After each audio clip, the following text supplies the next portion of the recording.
नमस्कार दोस्तों। हम उसी क्रम के अंदर राजस्थान के जीके के क्रम में आज टॉपिक चालू करें राजस्थान में पहाड़ और पठार। तो टॉपिक है हमारा पहाड़ और पठार, जिसकी हम बात करेंगे और उसमें हम जो प्रमुख पहाड़ है वो किस ज़िले के अंदर है, उनकी क्या विशेषताएं हैं, किसी पहाड़ से कौन सी नदी का उद्गम होता है, उस पर कौन सा मंदिर बना हुआ है और कौन सा उस पर दुर्ग बना हुआ है, साथ ही साथ हम बात करते हुए चलेंगे इसके बारे में। तो शुरू करते हैं आज का टॉपिक हम पहाड़ और पठार। तो सबसे पहले हम जिलों की हमने बात कर ली थी, हम देखेंगे पश्चिम जो ज़िले हैं उनमें कौन कौन से पर्वत आते हैं और कौन कौन से पहाड़ हैं। पहले मैं आपको बता दूं कि राजस्थान में जितने भी पहाड़ हैं लगभग अरावली के अवशेष हैं।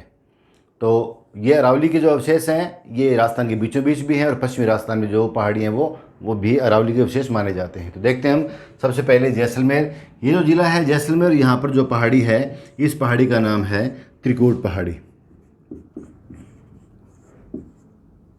इसका नाम है त्रिकूट पहाड़ी। दोस्तों पेपर में कई बार आ चुका है त्रिकूट पहाड़ी का संबंध किस जिले से है, तो हम कह देंगे त्रिकूट पहाड़ी का संबंध है जैसलमेर से। और इस पे कौन सा दुर्ग बना हुआ है तो आगे हम नोट करते हैं। इस पर दुर्ग बना हुआ है सुनारगढ़। 2.5 शाकों के लिए जाना जाता है। ये इंपॉर्टेंट दुर्ग है और लगभग 99 बुर्ज इसमें बने हुए राजस्थान का सबसे बड़ा बुर्जों वाला दुर्ग माना जाता है। दूसरा लिविंग फोर्ट भी माना जाता है। आगे चलते हैं हम। ये जो है यहाँ पर पहाड़ी प्रदेश, इसे कहा जाता है सिवाना।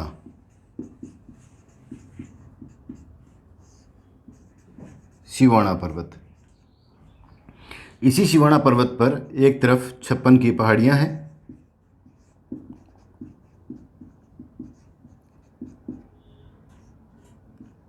छप्पन की पहाड़ियां, और एक तरफ नाकोड़ा पर्वत है।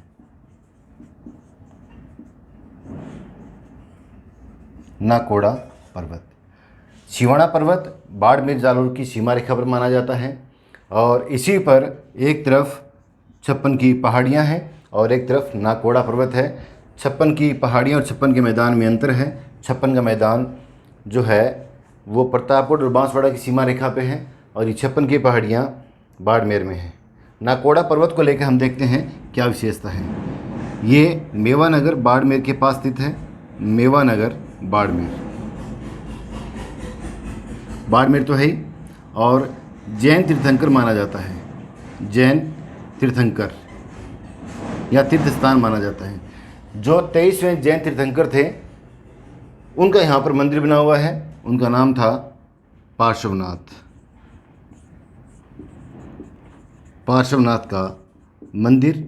इसके अलावा यहाँ पर भैरव जी का मंदिर स्थित है। तो दोस्तों मेवानगर बाड़मेर प्रश्न आता है कि जो नाकोड़ा पर्वत है वो किस संप्रदाय के लिए जाना जाता है, तो हम कह देंगे जैन संप्रदाय के लिए जाना जाता है। और मेवानगर बाड़मेर किस संप्रदाय से संबंधित है, तो हम कह देंगे जैन संप्रदाय से संबंधित है।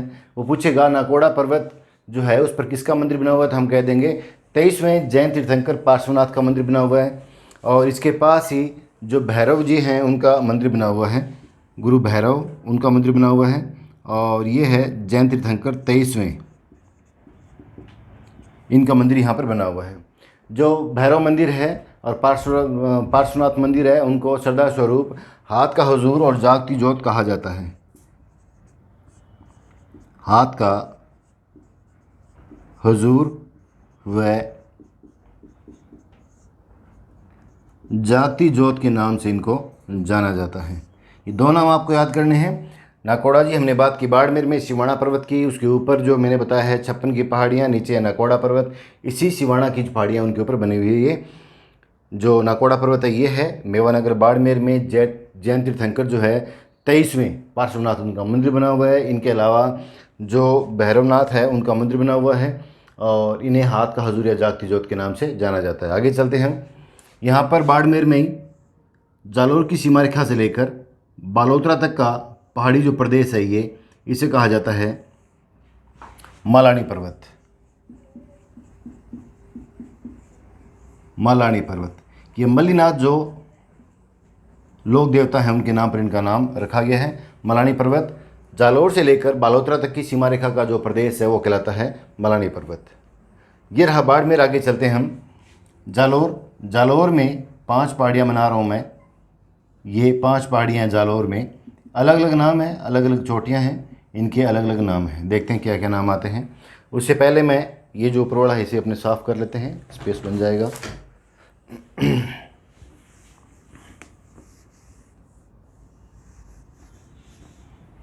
जालौर में 5 पहाड़ियाँ कौन कौन सी आती हैं, इनके क्रमवार नाम नोट कर रहा हूँ मैं।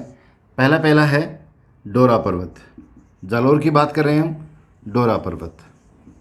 दूसरा जो आता है इसका नाम है सूंढा पर्वत, सूंधा पर्वत भी आता है और सूंढा पर्वत भी इसका नाम आता है। तीसरा जो है इसका नाम है एसराणा पर्वत,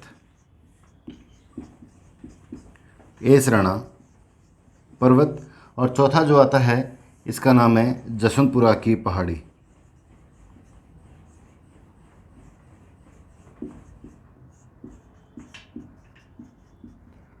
और पांचवा जो पर्वत मैंने बताया है इसका नाम है भादराजून की पहाड़ी।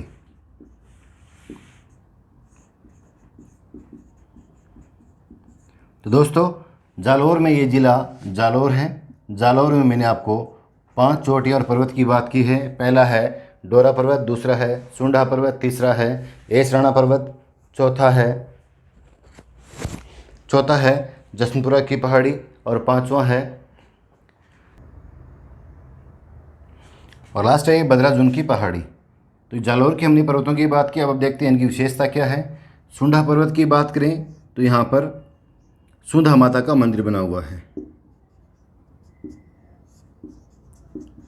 सूंधा माता का मंदिर, ये इसकी विशेषता है। जो जसवंतपुरा की पहाड़ी है यहाँ से सागी नदी का उद्गम होता है, बड़ा इंपॉर्टेंट है। सागी नदी का उद्गम कहाँ से होता है तो हम कह देंगे जसवंतपुरा की पहाड़ी जालौर से होता है। और ये किसकी सहायक नदी है? लूणी की सहायक नदी है। अगर हम इसकी बात करें तो इस पर सुभद्रा माता का मंदिर बना हुआ है। सुभद्रा माता का मंदिर कहाँ बना हुआ है तो हम कह देंगे सुभद्रा माता का मंदिर बना हुआ है भादराजून की पहाड़ी जालौर के अंदर इसका मंदिर स्थित है। एक और बात रह गई, जो राजस्थान का पहला रोप वे स्थापित किया गया है, पहला रोप वे, और ये किया गया था 2008 में। और ये किस पर्वत पे किया गया तो हम कह देंगे सूंढा पर्वत पर इसका निर्माण किया गया है। तो दोस्तों जालौर में 5 पर्वतों की बात की। पहला हमारा है आपका डोरा पर्वत, दूसरा है सूंढा पर्वत, तीसरा है एसराणा पर्वत, फिर है जसवंतपुरा की पहाड़ी और लास्ट है भद्राजून की पहाड़ी। अब हम चलते हैं सिरोही के अंदर। सिरोही जो है इसमें हम 3 पर्वतों की बात करेंगे, 3 चोटियों की बात करेंगे, 2 और ये तीसरी चोटी इस तरीके से। तो सिरोही में 3 प्रमुख चोटियां हैं, कौन कौन सी हैं उनकी हमें बात करनी है। देखते हैं सिरोही की 3 प्रमुख चोटियां।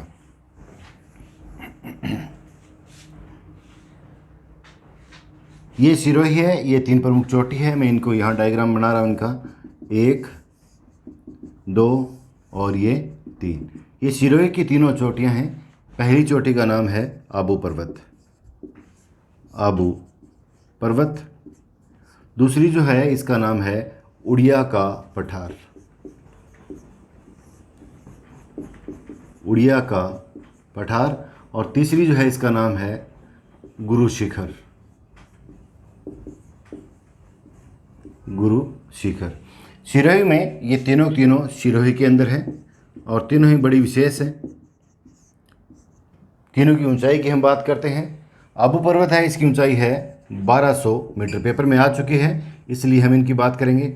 उड़िया का पठार इसकी ऊंचाई है 1360 मीटर और जो गुरु शिखर है इसकी ऊंचाई है 1722 मीटर।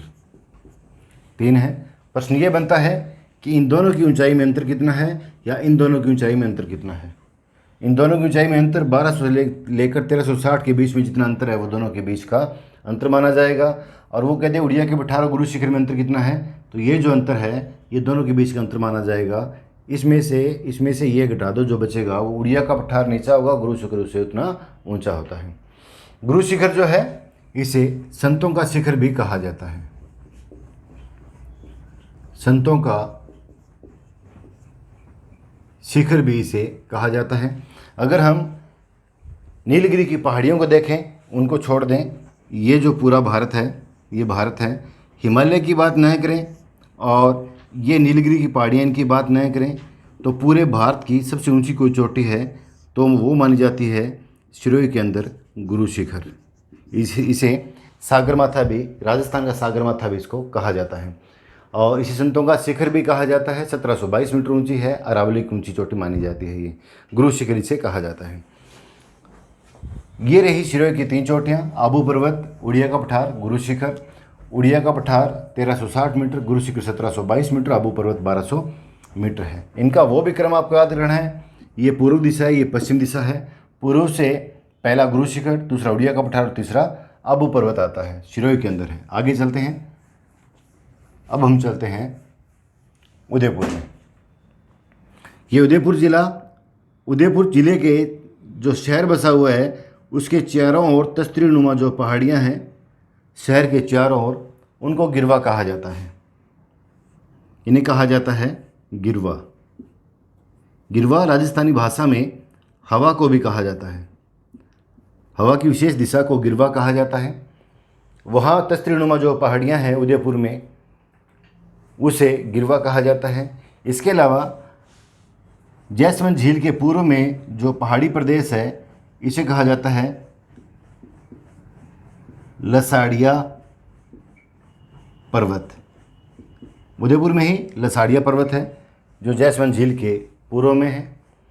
यहाँ पर चोटी है, उसका नाम है नागफनी चोटी। उदयपुर में चोटी का नाम है नागफनी चोटी। हम उदयपुर की बात कर रहे हैं। उदयपुर में नागफनी चोटी है। इसके अलावा हम बात करते हैं राजसमंद और उदयपुर की। तो देखो, ये राजसमंद जिला है, ये उदयपुर जिला है। दोनों के बीच में ये पहाड़ी प्रदेश है, इसे कहा जाता है बुराट का पठार। मैं दोनों को यहाँ पर बड़ा डायग्राम बना के समझा रहा हूँ आपको। ये है हमारा राजसमंद जिला और इसके नीचे जो जिला पड़ता है हमारा, ये जिला है उदयपुर जिला। लिख देते हैं, इस जिले का नाम है राजसमंद जिला और ये है हमारा उदयपुर जिला। ये जो पहाड़ है, पर्वत है, इसे कहा जाता है कुंभलगढ़।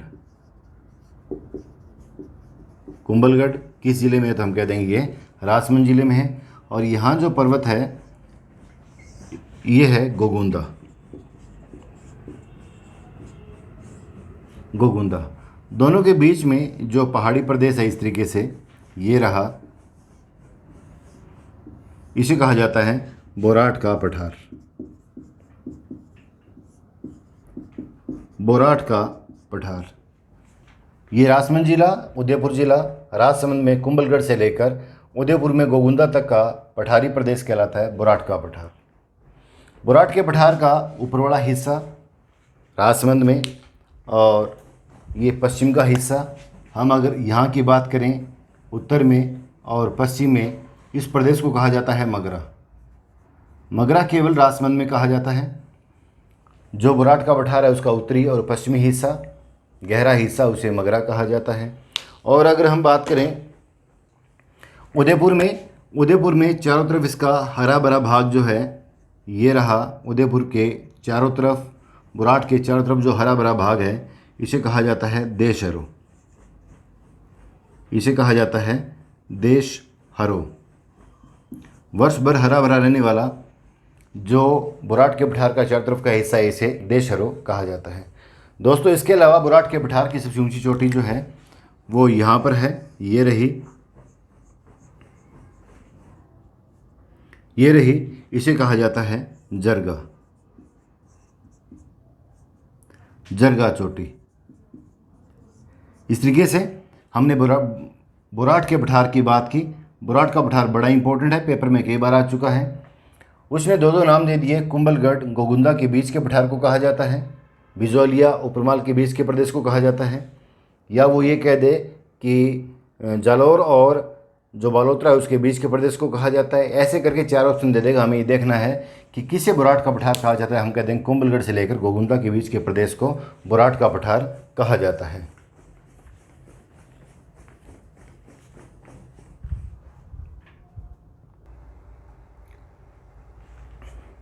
अब देखते हैं हम कुंभलगढ़ जो है इसकी ऊंचाई कितनी है, बोराट के पठार की ऊंचाई कितनी है और जरगा चोटी है इसकी ऊंचाई कितनी है। अगर कुंभलगढ़ की बात करें तो कुंभलगढ़ है 1224 मीटर ऊंचाई, राजसमंद में है। अगर हम जरगा की बात करें तो इसकी ऊंचाई है 1431 मीटर इसकी ऊंचाई है। अगर हम जरगा की ऊंचाई है 1431। मीटर है। और गोगुंदा की बात करें तो इसकी ऊंचाई है 840 मीटर। बुराट के पठार का जो दोनों तरफ पर्वत है, एक तो है कुंभलगढ़ और एक तरफ है गोगुंदा।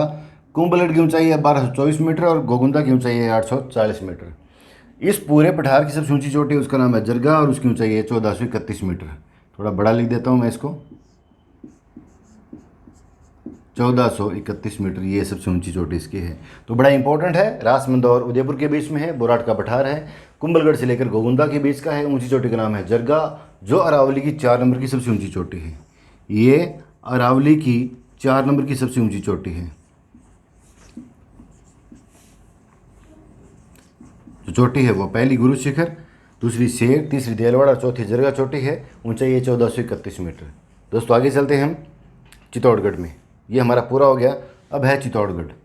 चित्तौड़गढ़ में जो चोटी है ये रही, पठार है, इसका नाम है मेसा पर्वत या पठार। चित्तौड़गढ़ में है। चित्तौड़गढ़ ज़िला हमारा 2 हिस्सों में डिवाइड है।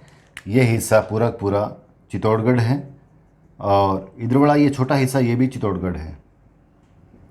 बीच में ऊपर ये भीलवाड़ा है जो दोनों को अलग करता है।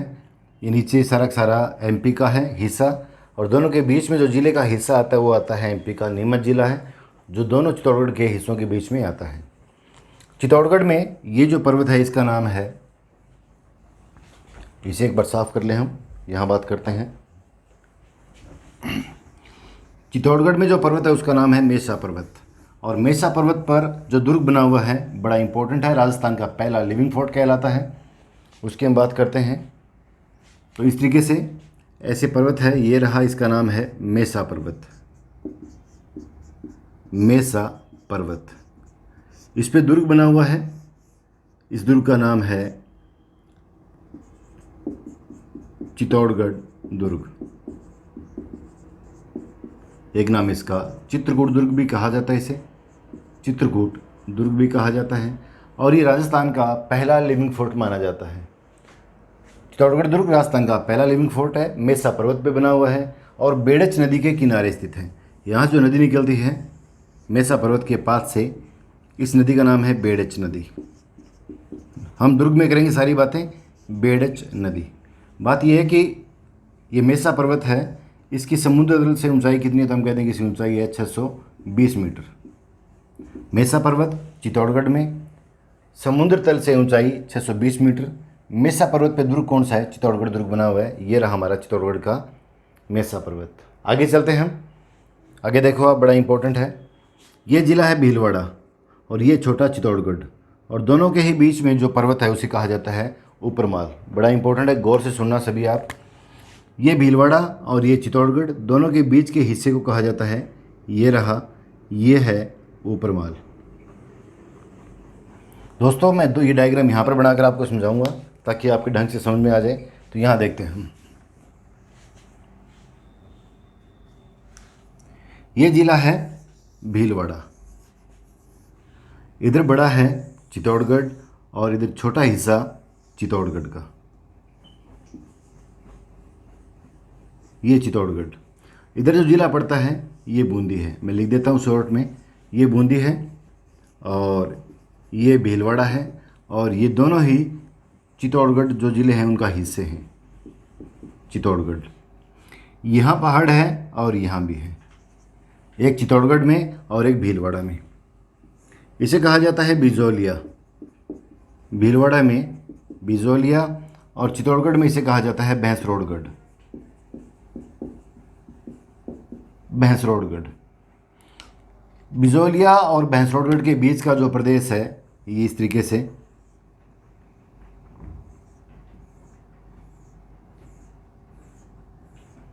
पहाड़ी प्रदेश,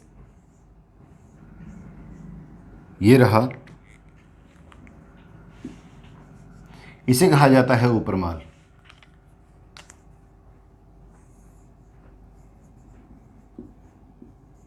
पेपर में कई बार आ चुका है। ऊपरमाल का विस्तार कहाँ से कहाँ तक है तो आप कह दोगे ऊपरमाल बिजौलिया से लेकर भैंसरोडगढ़ तक फैला हुआ है।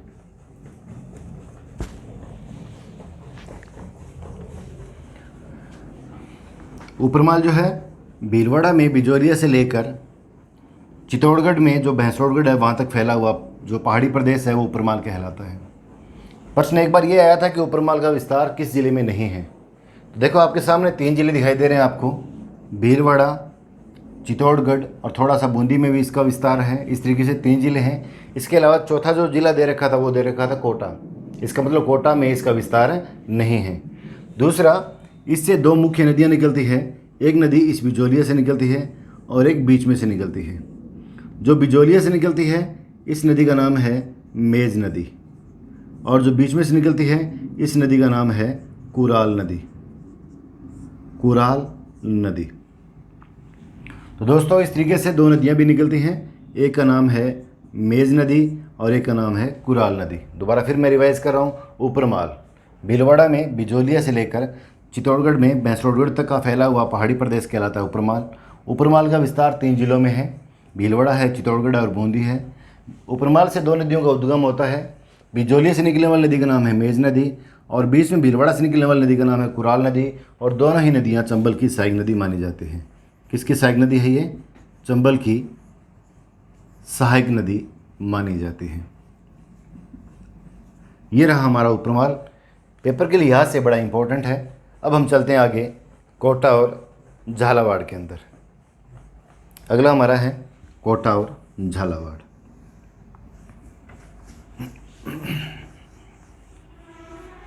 कोटा और झालावाड़ के बीच में जो पहाड़ी प्रदेश है ये रहा। कोटा और झालावाड़ के बीच में ये पहाड़ी प्रदेश, इसे कहा जाता है मुकुंदवाड़ा की पहाड़ी। मैं नाम इसका यहाँ नोट कर रहा हूँ। इसे कहा जाता है मुकुंदवाड़ा की पहाड़ी।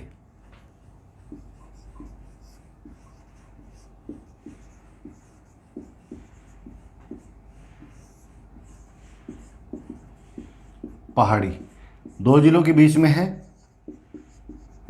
कोटा और झालावाड़ के बीच में स्थित है। इस मुकुंदवाड़ा की पहाड़ी से एक नदी का उद्गम होता है। इस तरीके से ये नदी है और इस नदी का नाम है आलनिया नदी। इस मुकुंदवाड़ा की पहाड़ी से जो नदी निकलती है इस नदी का नाम है आलनिया नदी। बड़ी इंपॉर्टेंट है, चंबल की सहायक नदी है। आलनिया नदी किसकी सहायक नदी है? चंबल की। कोटा में प्रवाहित होती है। कोटा में प्रवाहित होती है, मुकुंदवाड़ा की पहाड़ी से निकलती है। ये यहाँ के शासक मुकुंद सिंह के नाम पर इसका नाम पड़ा है मुकुंदवाड़ा की पहाड़ी। और 2 जिलों में फैली हुई है, कोटा और झालावाड़। और इसी मुकुंदवाड़ा की पहाड़ी पर एक दुर्ग बना हुआ है जिसका नाम है गागरोन का किला। गागरोन दुर्ग अगर प्रश्न आता है, इसका ज़्यादातर प्रश्न ऐसा आता है कि जल दुर्ग की श्रेणी में कौन सा दुर्ग माना जाता है, तो हम कह देंगे गागरोन का किला जल दुर्ग की श्रेणी में माना जाता है। अगर ऐसा प्रश्न आ जाए कि गागरोन का किला किस पहाड़ी पे बना हुआ है, तो हम कह देंगे कौन सी पहाड़ी पे बना हुआ है? ये मुकुंदवाड़ा की पहाड़ी पे बना हुआ दुर्ग है गागरोन का किला। तो दोस्तों ये भी हमारा कोटा और झालावाड़ की सीमा रेखा वाला मैटर भी कंप्लीट होता है। अब हम चलते हैं बूंदी के अंदर। तो बूंदी में जो पहाड़ है ये रहा, इसका नाम है आडावाड़ा पर्वत। इसका नाम है आडावाला पर्वत। इसके अलावा यहाँ की पहाड़ी का नाम तारागढ़ की पहाड़ी भी है। वैसे तारागढ़ की पहाड़ी अजमेर के अंदर है। पृथ्वीराज सिसोदिया ने अपनी पत्नी ताराबाई के नाम पर उसका नाम रखा था तारागढ़ दुर्ग, और उस पहाड़ी का नाम भी तारागढ़ की पहाड़ी रखा गया। उसके अलावा बूंदी में एक पहाड़ी जिसका नाम है तारागढ़ की पहाड़ी, और एक पहाड़ी और है जिसे कहा जाता है आडावाड़ा पर्वत। अब चलते हैं भरतपुर में।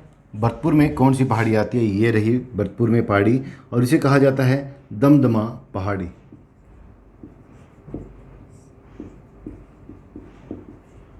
दमदमा पहाड़ी भीलवाड़ा के अंदर पड़ती है। अब हम चलते हैं अलवर में। अलवर में पहली जो पहाड़ी है ये रही, इसे कहा जाता है कासना और कांकरवाड़ी का पठार। कासना व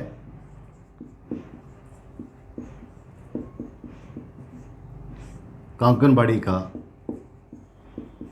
पठार ये रहा।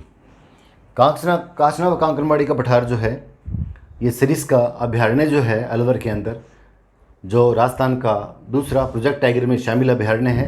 राष्ट्रीय राजमार्ग नंबर 8 पे स्थित है, उसके अंदर स्थित है। और कांकरवाड़ी का किला भी इसी जो पठार है इसके ऊपर बना हुआ है, इसके ऊपर है कांकरवाड़ी का किला।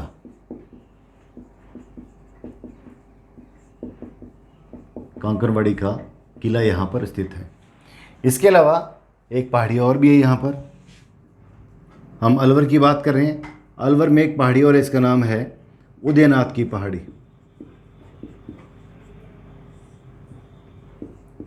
उदयनाथ की पहाड़ी। उदयनाथ की पहाड़ी से एक नदी का उद्गम होता है, उस नदी का नाम है रूपारेल नदी। इंपॉर्टेंट है रूपारेल नदी। लसवारी नदी। नदियों में हम बात करेंगे पूरी इसकी। उदयनाथ की पहाड़ी अलवर के अंदर है, रूपारेल नदी का उद्गम होता है, दूसरा नाम है इसका लसवारी नदी। इसके अलावा एक चोटी और भी है, उसका नाम है भानगढ़ चोटी। अलवर में जो चोटी है इसका नाम है भानगढ़ चोटी। भानगढ़ चोटी का संबंध किस जिले से, तो हम कह देंगे अलवर से इसका संबंध है। अब हम चलते हैं जयपुर के अंदर। जयपुर में 3 प्रमुख पहाड़ियाँ हैं, उनके नाम क्या हैं, उनकी चर्चा हम करते हैं। जयपुर बड़ा इंपॉर्टेंट है, तीनों पहाड़ियाँ बड़ी इंपॉर्टेंट है, इनके बारे में हम चर्चा करते हैं कौन कौन सी पहाड़ी आती है। एक पहाड़ी यहाँ पर है जयपुर में, एक पहाड़ी ये है और एक पहाड़ी यहाँ पर है। इस राजस्थान के जयपुर को हम यहाँ बनाकर इस पर कोशिश करेंगे समझने की। ये है इस तरीके से जयपुर, और जयपुर में 3 पहाड़ियाँ प्रमुख हैं। एक पहाड़ी है यहाँ पर, ये रही, एक पहाड़ी ये, और तीसरी पहाड़ी यहाँ पर ये है। इस पहाड़ी का नाम है सेबर की पहाड़ी। हम जयपुर की बात कर रहे हैं। पहली पहाड़ी का नाम है सेबर की पहाड़ी, दूसरी पहाड़ी का नाम है मनोहरपुरा की पहाड़ी। मनोहरपुरा की पहाड़ी, और तीसरी पहाड़ी का नाम है बैराट की पहाड़ी। बैराट की पहाड़ी। दोस्तों 3 प्रमुख पहाड़ियाँ हैं और तीनों से ही नदियाँ निकलती हैं। तीनों ही नदियाँ बड़ी इंपॉर्टेंट है पेपर के लिहाज से। जो तीनों नदियाँ निकलती है वो कौन कौन से देखते हैं हम। एक नदी का उद्गम यहाँ से होता है, ये नदी है जो आंतरिक प्रवाह की नदी है, ऐसे बहती है। एक नदी इधर बहती है, ये रही, और एक नदी यहाँ से बहती है, ये रही। 3 नदियाँ जो है यहाँ से बहती हैं। जो उपरवाल नदी बहती है सेबर की पहाड़ी से, इसे कहा जाता है साबी नदी। इसका नाम है साबी नदी। बड़ा आसान है, सै से सेबर और सै से साबी नदी। सेबर की पहाड़ी से साबी नदी का उद्गम होता है जयपुर से। फिर आता है मनोहरपुरा से मंथा नदी। मंथा नदी या इसका दूसरा नाम है मेंढा नदी। दोस्तों मैं से मनोहरपुरा और मैं से मंथा नदी इसका उद्गम होता है। वैसे ये जो यहाँ पर सांबर झील है जयपुर के अंदर कोने में, ये सांबर झील है, इसमें आकर ये नदी गिरती है मंथा नदी। उसके बाद में आता है बै से बैराठ और बै से बाणगंगा नदी। आसान है, बाणगंगा नदी। बै से बैराठ और बै से बाणगंगा हुई। इस तरीके से जयपुर में कुल मिला के 3 पहाड़ियाँ हुई। एक हुई हमारी सेबर की पहाड़ी, एक हुई मनोहरपुरा की पहाड़ी और एक हुई बैराठ की पहाड़ी। सेबर की पहाड़ी से साबी नदी, मनोहरपुरा की पहाड़ी से मंथा नदी और बैराठ की पहाड़ी से आपकी बाणगंगा नदी का उद्गम होता है। बाणगंगा नदी को अर्जुन की गंगा भी कहा जाता है, अर्जुन की गंगा। और बैराठ की सभ्यता हमारे यहाँ स्थित है, बैराठ की सभ्यता भी स्थित है। तो जयपुर की 3 पहाड़ियों की हमने चर्चा कर ली। सेबर की पहाड़ी, मनोहरपुरा की पहाड़ी और बैराठ की पहाड़ी जो है, इनकी हमने चर्चा कर ली। अब हम चलते हैं सीकर के अंदर। सीकर में कौन कौन सी पहाड़ियाँ हैं उनकी हम चर्चा करते हैं। कुल मिला के सीकर में 5 पहाड़ियों के बारे में हम पढ़ेंगे। इस तरीके से निशान लगा देता हूँ मैं, 1 2 3 4 5 और एक छठी भी है जो रघुनाथगढ़ चोटी है, उसकी भी चर्चा कर लेते हैं। तो सीकर को हम यहाँ थोड़ा डायग्राम बनाकर कोशिश करते हैं समझने की। ये है सीकर। सीकर सीकर में जो पहाड़ियाँ हैं 1 2 3 4 5 और 6 बड़े ही इंपॉर्टेंट है। 6 चोटियों के बारे में हम देखते हैं। ये ज़िला जो है सीकर है। पहली चोटी का नाम है हर्ष पर्वत। दूसरी चोटी है, इसका नाम है कजला शिखरा की पहाड़ी।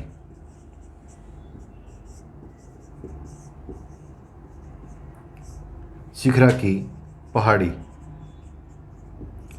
तीसरी चोटी है, इसका नाम है माल खेत की पहाड़ी। माल खेत भी नाम आता है और माल केतु भी नाम आता है, माल केतु की पहाड़ी।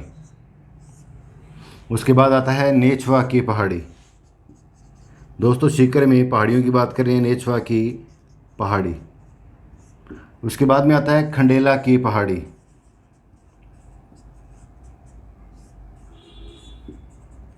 और लास्ट जो पहाड़ी है वो अरावली की 6 नंबर की ऊंची चोटी है और इसका नाम है रघुनाथगढ़ चोटी।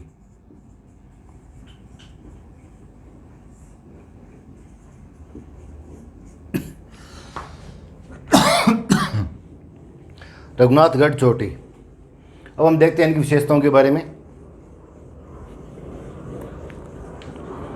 हमने सीकर की बात की। सीकर में हर्ष पर्वत, पहला, दूसरा कजला शिखरा की पहाड़ी, तीसरी माल खेत या माल केतु की पहाड़ी, नेछवा की पहाड़ी, खंडेला की पहाड़ी और रघुनाथगढ़ चोटी। जो हर्ष पर्वत है इस पर मंदिर बना हुआ है, हर्ष की बहन जीण माता का मंदिर बना हुआ है। दोस्तों आपने इनके बारे में पढ़ा होगा। जीण और हर्ष दोनों बहन भाई थे और दोनों के मंदिर आसपास बने हुए यहाँ पर। इसकी लंबी कहानी है, हम लोक देवता देवियों में इनकी बात करेंगे। हर्ष पर्वत पर जीण माता का मंदिर बना हुआ है, कजला शिखरा पहाड़ी पर हर्षनाथ का मंदिर बना हुआ है।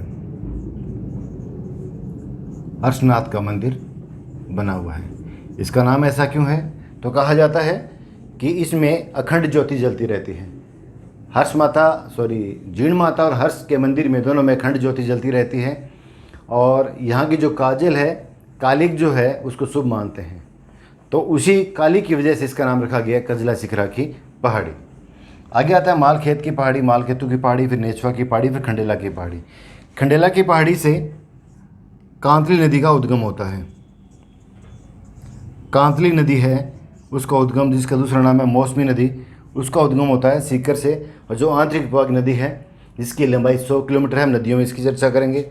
रघुनाथगढ़ चोटी ये अरावली की 6 नंबर की चोटी है और उसकी ऊंचाई है 1055 मीटर। ये अरावली की 6 नंबर की ऊंची चोटी है। अरावली की 6 नंबर की चोटी जिसकी ऊंचाई है 1055 मीटर और है कहाँ पर? ये सीकर के अंदर। दोस्तों इस तरीके से हमने कुल मिला के सीकर की 6 पहाड़ियों की बात की।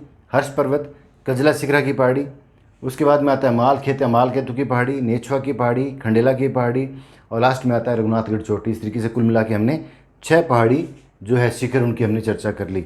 अब हम चलते हैं अजमेर के अंदर। अजमेर में कौन कौन सी पहाड़ियाँ उनकी हम चर्चा करते हैं, तो देखते हैं अजमेर की प्रमुख पहाड़ियाँ।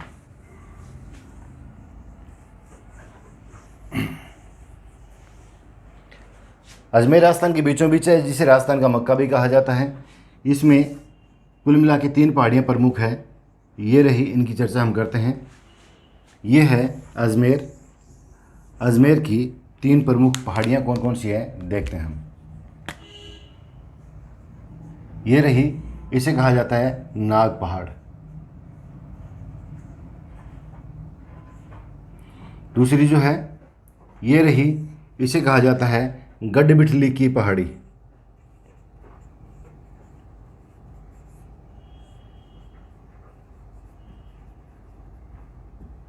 तीसरा ये जो पहाड़ है इसे कहा जाता है टोडगढ़ पहाड़।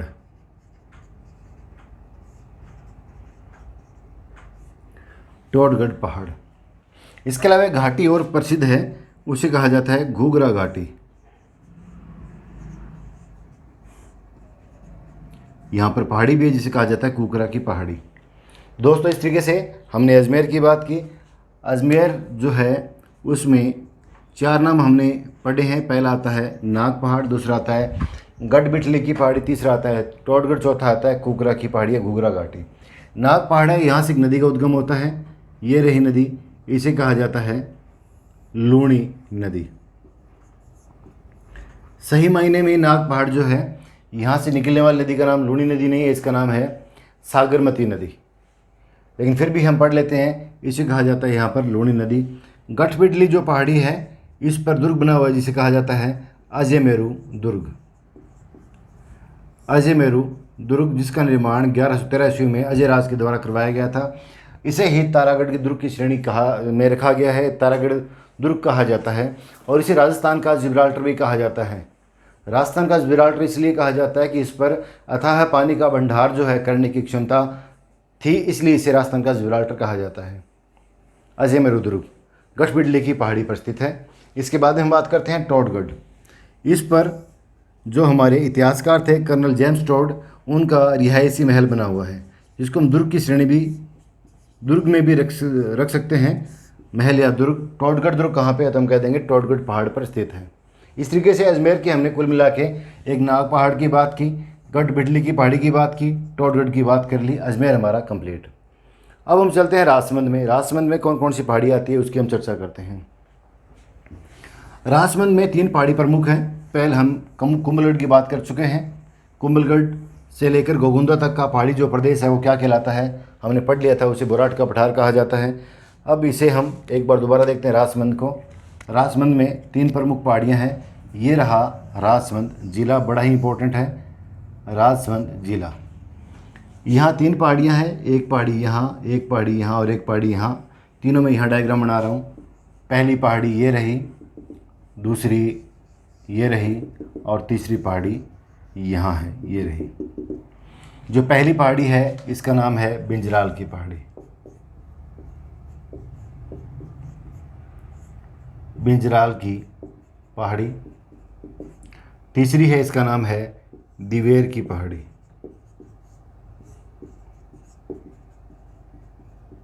और तीसरी पहाड़ी इसे कहा जाता है कुंभलगढ़ की पहाड़ी, सॉरी खमनौर की पहाड़ी।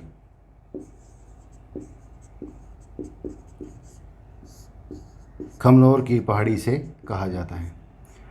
ये ज़िला जो है ये राजसमंद है। राजसमंद में कुल मिला के 3 पहाड़ियाँ हैं। पहली है बिंजराल की पहाड़ी, दूसरी है दिवेर की पहाड़ी और तीसरी है खमनौर की पहाड़ी। तीनों से ही एक एक नदियों का उद्गम होता है। यहाँ से एक नदी निकलती है जो बनास की सहायक नदी है। एक नदी यहाँ से निकलती है, ये भी बनास की सहायक नदी है। और यहाँ से खुद नदी निकलती है जिसका नाम है बनास नदी। ये रहा, इनके नाम नोट करते हैं। राजसमंद में 3 जो नदियाँ हैं, बिंजराल की पहाड़ी से, दिवेर की पहाड़ी से, खमनौर की पहाड़ी से। बिंजराल की पहाड़ी से निकलती है, इस नदी का नाम है खारी नदी। जो दिवेर की पहाड़ी से निकलती है, इस नदी का नाम है कोठारी नदी। और तीसरी जो खमनौर की पहाड़ी से निकलती है, इस नदी का नाम है बनास नदी। तो दोस्तों, इस प्रकार कुल मिला के राजसमंद से 3 पहाड़ियाँ और 3 नदियों का उद्गम होता है। पहली जो पहाड़ी उसका नाम है बिंजराल की पहाड़ी, और दूसरी जो पहाड़ी उसका नाम है दिवेर की पहाड़ी, और तीसरी जो पहाड़ी उसका नाम है खमनौर की पहाड़ी। तीनों ही इंपॉर्टेंट है। खारी नदी जो है वो अजमेर में जाकर और टोंक में जाकर बनास में मिल जाती है। जो ये कोठारी नदी है ये भीलवाड़ा में जाकर बनास में मिल जाती है। और जो ये बनास नदी है ये राजसमंद के बाद में आपके चित्तौड़गढ़ में, भीलवाड़ा में, अजमेर, टोंक और सवाई माधोपुर में होकर आपके चंबल में मिल जाती है। ये नदियाँ जो हम करेंगे, नदियाँ जब करेंगे उनमें हम इनकी चर्चा पूर्ण रूप से इनकी चर्चा करेंगे हम। तो ये हुआ राजसमंद। राजसमंद में 3 पहाड़ियाँ हमारी कंप्लीट हो चुकी हैं। अब हम बात करते हैं पाली की। पाली में एक पहाड़ी है, ये रही, और इस पहाड़ी का नाम है नानी शिरडी की डूंगरी। पाली में जो पहाड़ी है इसका नाम है नानी शिरडी की डूंगरी। मैं नोट कर रहा हूँ यहाँ पर, नानी शिरडी की डूंगरी।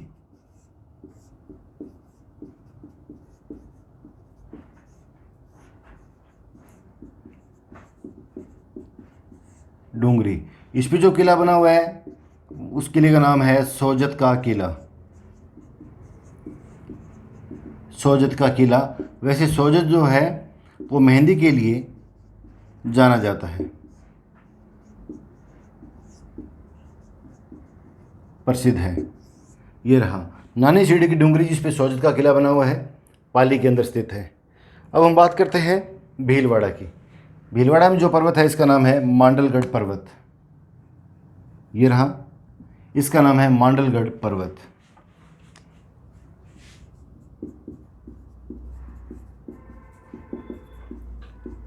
और इस पर दुर्ग बना, उसका नाम है मांडलगढ़ दुर्ग। मांडलगढ़ दुर्ग इस पर बना हुआ है। मंडफ या भील के नाम पर इसका नाम रखा गया है मांडलगढ़ दुर्ग। दोस्तों हमने राजमंद की भी बात कर ली। अब एक पहाड़ी हमारी और बची है जिसका नाम है चिड़िया टूंग पहाड़ी, और वो है कहाँ पर? जोधपुर में है। ये रही पहाड़ी, बड़ी इंपॉर्टेंट है। इसका नाम है चिड़िया टूंग पहाड़ी।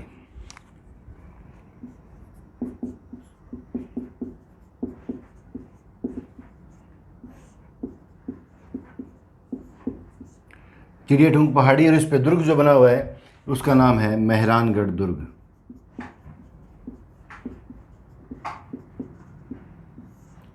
मेहरानगढ़ दुर्ग। दोस्तों हमने इनकी बात कर ली। मेहरानगढ़ दुर्ग बड़ा इंपॉर्टेंट है। राव जोधा के द्वारा 1459 में इसका निर्माण करवाया गया था, और इसे मयूर ध्वज गढ़ भी कहा जाता है। बड़ा इंपॉर्टेंट है। तो हमने दोस्तों जितनी पहाड़ और पठार थे उनकी मुख्य रूप से हम चर्चा कर ली है। इसके अलावा एक चूरू में शायद और बची है पहाड़ी। चूरू की पहाड़ी की ओर बात कर लेते हैं। चूरू में पहाड़ी, उसका नाम है स्यानन की पहाड़ी।